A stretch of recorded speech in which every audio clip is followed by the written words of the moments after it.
So Srimad Bhagavatam 1, 17, 18. This is the core content of what the bull will speak now. Navayam klesha bijani yatasyo purusharshabha purusham tam vijanimo vakya bheda vimohitaha. Navayam klesha bijani. I do not know what is the cause of my distress. Yatasyu purusharshabha. Oh, Purush Arshabha, O greatest among human beings, O King Parikshit, what is the cause? I do not know. Purusham tam vijanimo. So, for me it is very difficult to know Vakya bheda vimohitaha, because different people speak different things, and Vakya bheda, it's an interesting word, Vakya bheda. Vakya means the word spoken by people. Those words spoken by different people are such that vimohitaha. Vimohita means we are bewildered by it. We don't know what to do.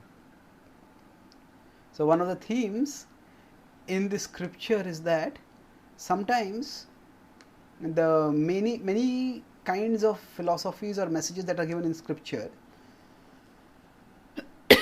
they can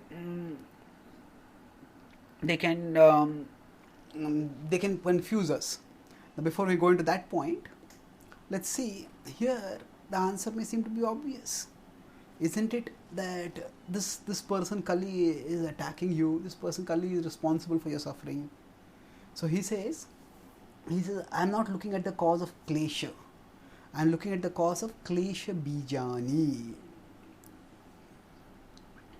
Klesha bijani means the root cause of the suffering. So suppose we have a garden, and in that garden we sow various kinds of seeds and we get some flowers, but some flowers are very thorny and we walk by and we are pierced by it. Now if blood starts coming from that wound, at that time we may say that, oh what caused this injury? You could say that, this thorn from this tree caused that injury. That's true at one level, but then suppose we had gone to the market to sow seeds for our garden, to buy seeds for the garden, and we had got a mixture of various seeds which would make the garden colorful. And now we don't know exactly, if we are not very good in botany, so we don't know exactly which seed led to the growth of this particular shrub or vegetation which is so thorny and which has hurt us. So then just cutting off that tree, that's one solution. But then if the seeds are there, and if again we are going to go same market and buy similar seeds, and again those thorny plants may come up. So there is klesha and there is klesha bija. Usually most of our times we just spend our time trying to deal with the klesha. And yes, when the klesha is coming, if a thorn has cut me, I need to treat it, no doubt. But at the same time, that is not enough. We have to move forward and look beyond the klesha bijami. What is the root of the klesha? Unless we look at that root and treat that root, there is not going to be much help that we are going to give to ourselves. We are not going to address the problem in an enduring way. The problem is going to be there and is going to come back again and again. So he is going beyond the obvious over here. And he is telling, let us look at klesha bijami. What is the root cause of this klesha? Let us try to find it out. And that I do not know. Because Vakya bheda vimohitaha, different philosophers have different understandings of what is the root cause of suffering. So let's look at what different philosophers say and how he quotes these different philosophers. So text 19, Kechit vikalpa vasana ahur atmanam atmana daivam anye pare karma swabhavam apare prabhum Kechid vikalpa vasana. So Kechid vikalpa vasana. That those who say that actually all kinds of dualities are false. Now dualities are just a matter of perception, and this deluded perception, if you go beyond it, then there will be no suffering. Ahur atmanam atmana. So it is we, the soul, who is causing suffering. As long as if you can just go beyond the the whatever afflictions are caused by the mind, by the dualities, by the vasanas, then we will go beyond that suffering. So now, what does this mean practically? Kechid vikalpa vasana. So due to, because of dualities, vasana can refer to when we cover up the differences, then atmanam atmanaha.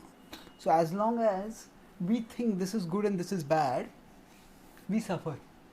So for example, there are verses in the Bhagavatam itself says that Atmaiva Atmano Bandhur Atmaiva Ripuratmanaha.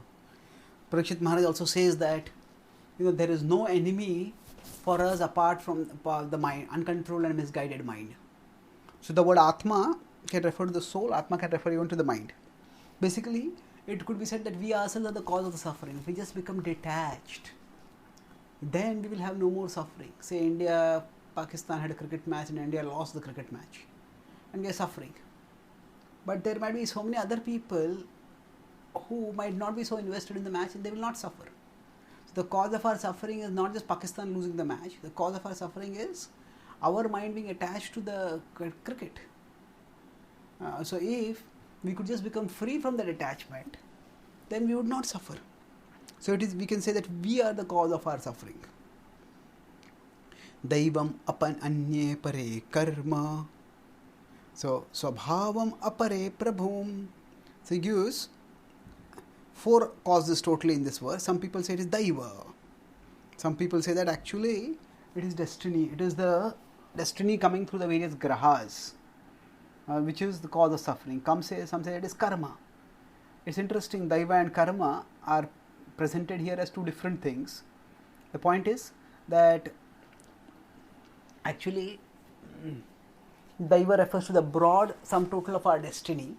So certain things are meant to come to us at particular times, but karma refers, if it refers to graha, the planets, what that means is that certain planets, if they are in a particular zone at a particular time, then those planets will affect a particular person quite a bit. So to deal with that, what does one do? One may decide that, oh, I will worship this devata, I will chant this mantra, I will do this tantra, I will do this yantra, whatever. What people mantra, tantra, yantra, different people may try. So the idea is that there is a total sum total of happiness and distress that we are meant to get, which is a part of our destiny. But along with that, there is also the particular kind of suffering which may come to us because of our past at a particular time. So there are certain phases. Say for example, if somebody is sick, somebody has some respiratory tract issues, because of which in the morning they face a lot of cough or they face problems. Say a woman is pregnant, then she may have morning sickness.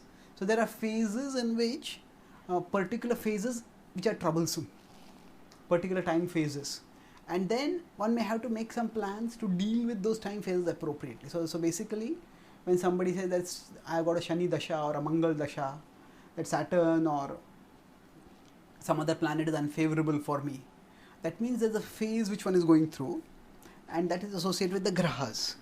Some people say, of course, it's our own karma which we have done in the past which is giving us the suffering, and some people say it's svabhavam. So that actually it is just the nature of this world to give us suffering.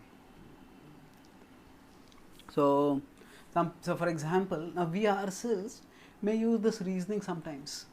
Say for example, if we face some problems, then we might just think, oh, this world is a place of distress. That's just the swabhava of this world. The swabhava of matter, of the material world, is to give us klesha. Now, text 20.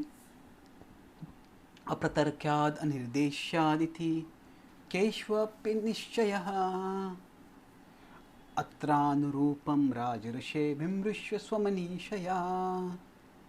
So, now apratarkyad anirdeshyad. So, tarka is reasoning. Nirdeshya is description or perception. So, basically he's saying, some people say that why suffering comes, that is just not understandable. It is beyond perception and it is beyond reasoning. Generally speaking, if we look at the world around us, we learn by these two primary sources of knowledge, Pratyaksha and Anuman. If we are driving a car and we find that the car is not moving, then we look at the fuel meter and find, oh, there is no fuel over here. That means the Pratyaksha we have seen, okay, there is no fuel, that's why the car is not working. But say we are driving on a road and there is a big traffic, and then we've heard that the storm was expected a hurricane was expected in the direction in which we are going. Now, we have not got any news right now, we have ourselves not seen the hurricane, nor have we got the news whether the hurricane actually occurred. But then we may say this traffic is because of that hurricane. So here we are actually inferring. So we are inferring based on some information that we have. So sometimes we can see the cause, sometimes we can infer the cause, but sometimes we can do neither. Now, for example, sometimes we may see my hand is paining. Oh, why is the hand paining? Because I've got a cut on the hand. And I see the cut on the hand, that's a visible problem. But sometimes I may have some dislocation of a bone inside which is not visible outside, but I just feel the pain. Then, if I have fallen seriously, if I've fallen heavily on my hand, then I may infer maybe there's some fracture in my hand, some displacement in my hand. So, I have to do a surgery. I have to do at least an X-ray to find out. So, there we may try to do some reasoning. But sometimes, neither by observation nor by reasoning we can find out. We go to a doctor and the doctor does all kinds of tests, but he just can't find out. No, your hand is perfectly normal.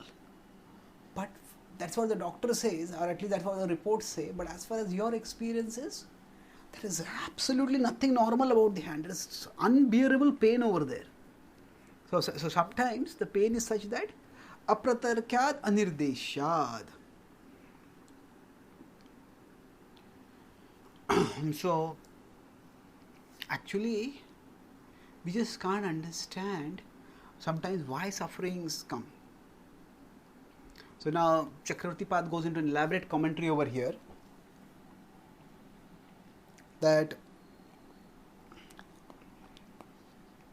actually now if somebody says apratarkyad anirdeshyat, now there is one thing which is beyond reasoning and which is beyond observation, that is God himself. So can we say that God is the cause of our suffering? So why not? Somebody may say that, but Chakravarti Path says it's inappropriate. He does not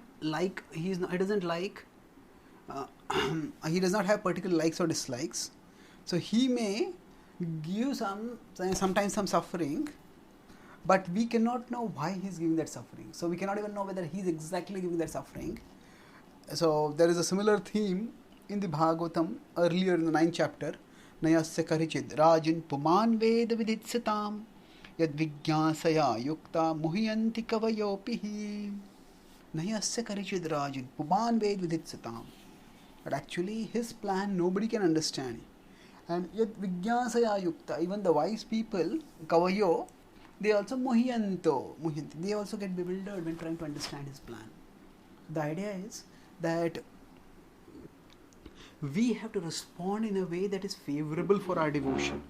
That means, if thinking that the Lord is the cause of my distress inspires us to take more shelter of the Lord, then that is good. You can think, just to make me intensify my devotion, make me intensify my absorption, and that's why the Lord is doing like this. But sometimes it may just not be possible for us to think of something higher if we think that that higher reality is the cause of our suffering. Then we may just decide that actually what is the cause, I don't know. But what I do know is that if I take shelter of my Lord, I will get some relief from suffering. So let me take shelter of the Lord. So in that way, he is saying, now it's interesting, what is he? Vimrushya swamanishaya Rajarishye. O Parikshit Maharaj, you yourself are not just an ordinary king, you are a saintly king, or sage among kings. Rajarishi, usually Prabhupada translates this as sage among kings. Literally, if you see Rajarishi, king among sages. Either way, use the word compound. We can take out the compound in both ways. But the important thing is that there is the king is the outer ruler. The sage is the inner seer. The sage is one who sees inward and understands the inner world. The king is one who rules the outer world. But Rajarishi refers to one who is both the inner seer and the outer ruler. Such a person is very competent for doing anything. And especially if somebody is a Rajarishi, then they can rule very, very well. So he is telling you are a Rajarishi, so Vimrishya Swamanishaya. Therefore, you contemplate and Swamanishaya. With your intelligence, you understand what is the proper truth. You deliberate and you understand. Text 21. Suta vacha evam dharme pravavati sasamrad vijasatamaha samahite namanasa vikheda parachashtatam. So, evam dharme pravadati. When Dharma spoke like this, it's interesting till now that this person is Dharma is not being told. That this person, that this bull is Dharma, this is known to the us who are hearing. Sutta Goswami has identified to the Naimisharanya sages, but it has not been. This identity has not yet been revealed to Parikshit. Although Parikshit has thought of it, it has gone through his mind. It is not explicitly said it. Now he'll say it. But for us, we know this is Dharma speaking. So Sutta Goswami uses that identifier. Evam dharme pravadati sasamrad vijasattamaha. He spoke this to the Samrat, to emperor. Vijasattamaha means, here Sutta Goswami is addressing the Brahmanas who are hearing him. Samahiten manasa. So with proper attention, Parikshit Maharaj heard what he is speaking. Vikheda parachashtatam. And Vikheda, initially he was distressed, he was angered, he was afflicted. Even Parikshit Maharaj was distressed to see the distress of others, to see the distress of this cow and bull. He was afflicted, he was angry. But hearing these profound dharmic words, Parikshit Maharaj felt freed from his distress. He felt that there is no need for him to lament at this point. This person is so profoundly wise that there is absolutely no. So he vikheda. So he did not feel any lamentation. Rather, he spoke with great confidence. Without any lamentation, he spoke. So what did he speak? Rajovacha dharman bravishi dharmagya dharmosi vrisharupadrak yad adharma kritah sthanam suchakasyapi tadbhavet. Dharmam bravishi dharmagya. You have spoken very dharmically. That is, you are the knower of dharma. And not only are you are the knower of dharma, you are dharma himself. So you are the speaker of dharma, you are the knower of dharma, you are dharma. So that's how the first line goes. The word dharma comes thrice over there. Of course, so dharmam bravishi dharmagya dharmosi vrisharupadrak. You are dharma personified but you have taken the form of a Vrusharupa. You have taken the form of a bull over here. And as a bull, you have spoken. And what have you spoken here? You have spoken very worthy words. With adharma kritah sthanam. So, where the one who acts religiously, sthanam, in that place, suchakasya tadbhavet, suchakasya tadbhavet. So, he says that if somebody points to the perpetrator of dharma, then the perpetrator of dharma get whatever destination they will get, even the pointer to that perpetrator, he will also get the same destination.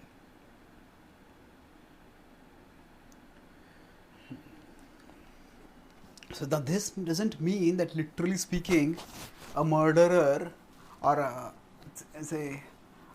robber and the robbed, the robbed points out this person committed the robbery. Does that mean that the robbed and the robber will get the same destination? It's not exactly that way. It is saying that if somebody doesn't look beyond immediate causes, if somebody looks simply towards the same looks only at the immediate cause and doesn't look beyond them, then they are in material consciousness. They are not seeing the full picture, and that ignorant conception with which they are living, that's how they will continue to live, and that is their misfortune. So he's saying that in this way you know this, and therefore you are not pointing out who is the cause of your suffering. And as I can understand that you are actually a very wise person. You are Dharma himself. In general, one of the greatest problems that we all have is the tendency to blame others. Of course, there are situations where the problems are out there, and those problems out there do hurt us in here. But at the same time, we have to see whether blaming someone is actually helping us. More than what is truthful is we needn't focus so much on what is truthful. We need to focus on that which is helpful. So, even if something is truthful, yes, this person did like this, that's why I'm suffering. Okay, but what can you do about it now? Suppose somebody is driving a car and then they make a wrong turn, and then the other person who is driving in the car, they all meet with an accident. Somehow the driver doesn't suffer so much, but the person who's a passenger, though they get into a terrible accident, they get terrible injury and they get paralyzed. Now, naturally, the driver will feel very guilty and will feel remorse that, because of me this happened. But if the victim who has now become paralyzed, what do? If they keep blaming, because of you this happened, because of you this happened, because of you this happened, it may be truthful, but is it helpful? It is not. One has to move on in life. So sometimes both the driver and the victim, the paralyzed person, both of them may get depressed, thinking that, I did such a terrible thing, and this person hurt me, this person ruined my life. And both ways, neither of them is actually growing. Neither of them is doing anything constructive to grow in their lives. So therefore, in some situations, pointing out who is to be blamed, if it is going to help, if somebody is a habitually reckless driver, then pointing out that they are responsible might lead to some curbs on them, so that they will not drive recklessly like that, or they will not be allowed to drive. But if somebody is normally a careful driver, but somehow something went wrong at that time. So, in life we have to be pragmatic.